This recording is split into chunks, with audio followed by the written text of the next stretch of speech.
నమస్కారం. తెలంగాణ రాష్ట్రంలో కాంగ్రెస్ పార్టీ అధికారం చేపట్టినప్పటి నుండి తరచూ ఏదో ఒక వివాదం తీసుకొచ్చి తెలంగాణ ప్రజల మీద రుద్దుతా ఉన్నారు. మిత్రులారా, ఒక మహిళా మంత్రి అయ్యుండి కొండా సురేఖ గారు నిన్న మన రాష్ట్ర మాజీ మంత్రి వర్యులైనటువంటి కేటీఆర్ గారి మీద ఇలాంటి వివాదాస్పదమైన వ్యాఖ్యలు మాట్లాడడం తెలంగాణ సమాజానికే సిగ్గుచేటు.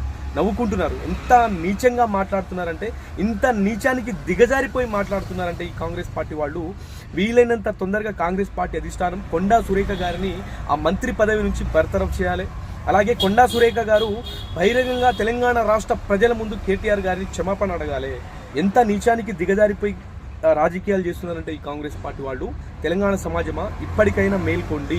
ఇకపైన ఇలాంటి వాళ్ళకి తెలంగాణ రాష్ట్రంలో కానీ ఇలాంటి మంత్రి పదవిలో ఉండే అర్హత లేదు.